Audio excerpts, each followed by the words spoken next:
Prontos? Preparados, meus amigos, para se aproximarem um pouco mais da realidade espiritual de Cristo? Neste caso, use a lógica e raciocine mais uma vez junto comigo. Por certo que você já ouviu esta expressão antes da cruz e depois da cruz. O sistema religioso afirma que antes da cruz todos nós estávamos debaixo da lei de Moisés, que nos acusava de dia e de noite. Porém, após a crucificação de Jesus, segundo o sistema religioso, não há mais lei que possa nos acusar. Se não há lei, não há pecado, porque a força do pecado está debaixo da lei. Em outras palavras, após a crucificação de Jesus, todos nós fomos justificados por Cristo.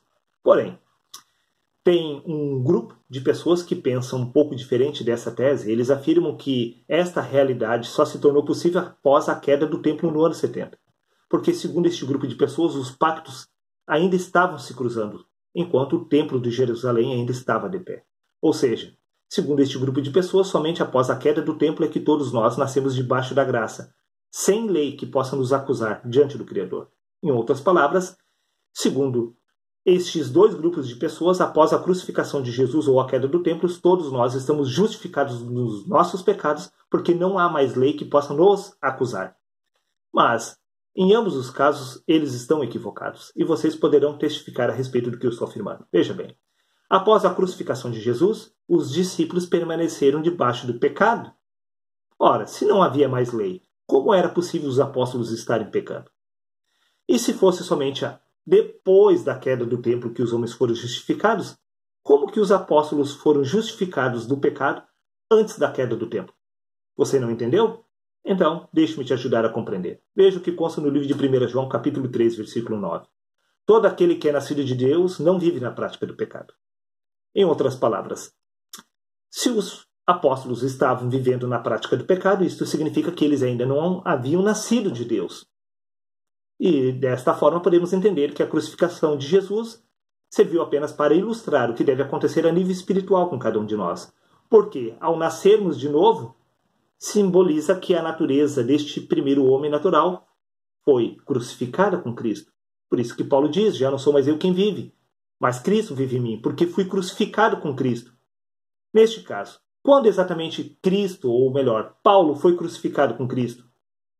Após a crucificação de Jesus? Não, porque, repito, os apóstolos continuaram pecando mesmo após a crucificação de Jesus. Veja o que consta no livro de Romanos, capítulo 7, versículo 23, aonde o próprio Paulo afirma: mas vejo nos meus membros outra lei, guerreando contra a lei do meu entendimento, tornando-me prisioneiro da lei do pecado que se encontra em meus membros.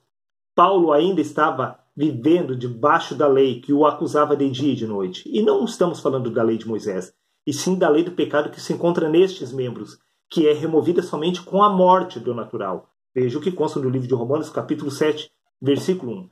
Não sabeis vós, irmãos, que a lei tem domínio sobre o homem por todo o tempo que o homem vive? Sim, quem te acusa não é a lei de Moisés, e sim os pecados, esta natureza humana, a essência do pecado, que se encontra em sua genética, em seu DNA. É esta lei que faz separação entre você e Deus. Veja o que consta no livro de Gálatas, capítulo 5, versículo 17. Porquanto a carne luta contra o espírito e o espírito contra a carne. Eles são opostos entre si, de modo que não conseguis fazer o que quereis. Assim Paulo também, ele mesmo diz: eu mesmo não compreendo o meu modo de agir. Eu quero fazer o que é certo, mas quando vejo, já pratiquei o que é errado. Por causa do quê? Por causa da carne, porque a carne é inimiga do espírito. Por isso precisamos nascer de novo. Quando viermos a nascer de Deus, não viveremos mais na prática do pecado.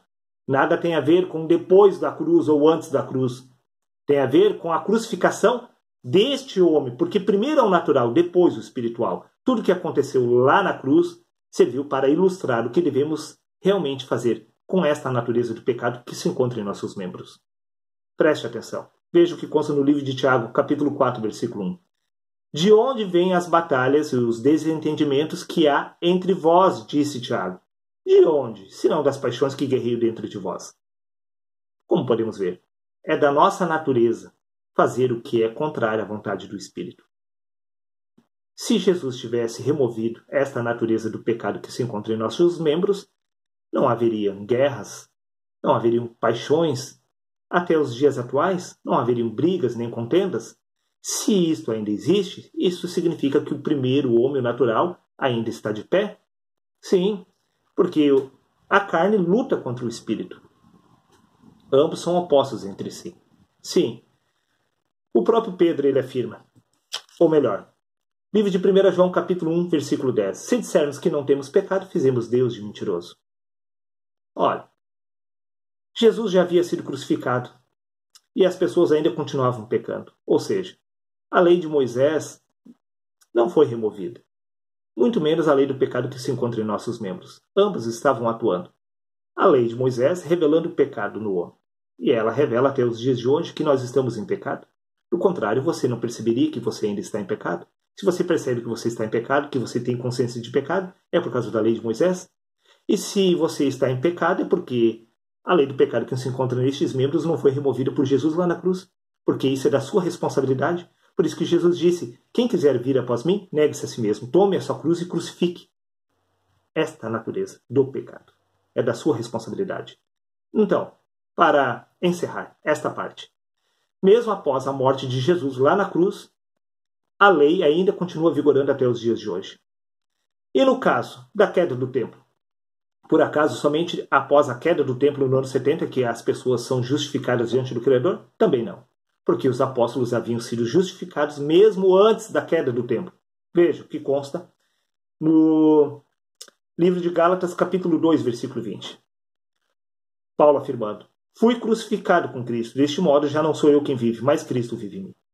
Sim. Se era Cristo que estava vivendo em Paulo, Paulo não estava mais em pecado. Veja o que consta no livro de Gálatas, capítulo 5, versículo 24. Os que pertencem a Cristo Jesus crucificaram a carne com suas paixões e seus desejos.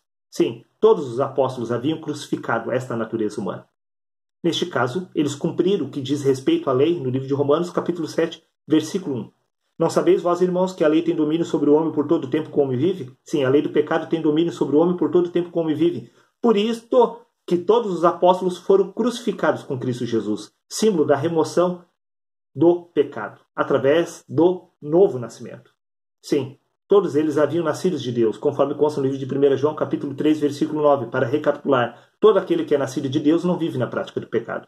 Todos eles já haviam se visto livre da lei do pecado que os acusava de dia e de noite, todos eles estavam debaixo da graça de Cristo, mesmo antes da queda do templo no ano 70. Ou seja, nada tem a ver com antes da cruz ou depois da cruz. Tem a ver com antes de ter nascido do Espírito e depois de nascer do Espírito. Antes de se tornar um com Deus. Ou depois de ser um com Cristo. Esta é a verdade. Veja o que consta no Evangelho de João, capítulo 9, versículo 31. Sabemos que Deus não ouve a pecadores. Vou repetir. Sabemos que Deus não ouve a pecadores. Ora, se somente após a queda do templo no ano 70 os homens foram justificados dos seus pecados, como que Deus ouviu os apóstolos? Ouviu os apóstolos porque eles não eram mais pecadores, porque o pecado que se encontrava em seus membros havia sido removido no meio desses dois pactos. Entre a crucificação e a queda do templo, eles compreenderam a mensagem do Cristo e removeram o pecado que se encontrava em seus membros, nascendo de novo. Sim, crucificando a essência do pecado que se encontra nestes membros. Eles compreenderam a mensagem de Cristo, que Cristo, como mestre, havia preparado um caminho para os discípulos entenderem que o mestre ele não faz a prova pelos alunos, ele prepara os alunos para passar pela prova. E a prova é que nós devemos carregar a nossa cruz e crucificar a essência do pecado que se encontra nestes membros. Desta forma, Deus ouviu os apóstolos, porque eles não eram pecadores. Se não eram pecadores, nada tem a ver com a queda do templo no ano 70. Veja, e se você acha que eu estou equivocado, preste atenção. O mesmo se repete com os profetas. Por que Deus ouviu os profetas? Porque o templo havia caído lá em Jerusalém? Porque Jesus havia sido crucificado? Não! Eles não eram pecadores. Se eles não eram pecadores, eles não precisaram da crucificação. Ou seja, não precisaram esperar Jesus ser crucificado lá na cruz para compreender a mensagem de Deus. Porque a mensagem é uma só, do princípio ao fim, que nós devemos nascer de novo, para se ver livre dos pecados que se encontram nestes membros. Por isso que Deus também ouviu os profetas. Veja o que consta no livro de 1 Pedro, capítulo 1, versículo 10. Da qual salvação inquiriram e trataram diligentemente os profetas, indagando em que tempo, ou ocasião de tempo, o Espírito de Cristo que estava neles. Sim, Se o Espírito de Cristo estava nele, significa que Cristo já havia se manifestado sobre a vida dos profetas. E isso significa que eles já haviam nascido de Deus. Por isso que Deus ouviu os profetas, porque eles não eram pecadores.